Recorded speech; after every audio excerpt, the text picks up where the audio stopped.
আমার স্ত্রী আমাকে তালাক দিয়েছে। আমার স্ত্রী যখন আমাকে তালাক দেয়, আমি তখন খুব ভেঙে পড়ি এবং খুব কান্নাকাটি করতে থাকি।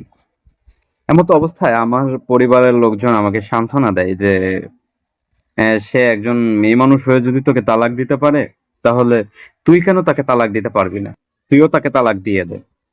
তো তখন আমি জিদের বশবর্তী হয়ে একা একা বলেছি যে, তুই মেয়ে মানুষ হয়ে যদি আমাকে তালাক দিতে পারিস, আমিও তোকে তালাক দিব। আমিও তোকে তালাক দিব। ১ তালাক, ২ তালাক, ৩ তালাক। আমি এই কথা বলেছি। এখন আমার স্ত্রী আবার ফিরে আসতে চায়। ফিরে আসতে চাইলে আমি তাকে ব্যাপারটা খুলে বলেছি যে, আমি তোমাকে বলেছিলাম, বা আমি একা একা বলেছিলাম যে তালাক দিব, ১ তালাক, ২ তালাক, ৩ তালাক। এটা বলেছি।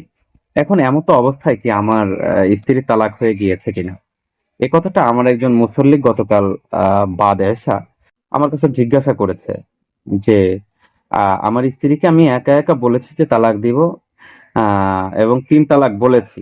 এমতো অবস্থায় আমার স্ত্রী যদি ফিরে আসতে চায়, সেই স্ত্রী নিয়ে কি আমি সংসার করতে পারবো কিনা? প্রশ্ন ২ টা।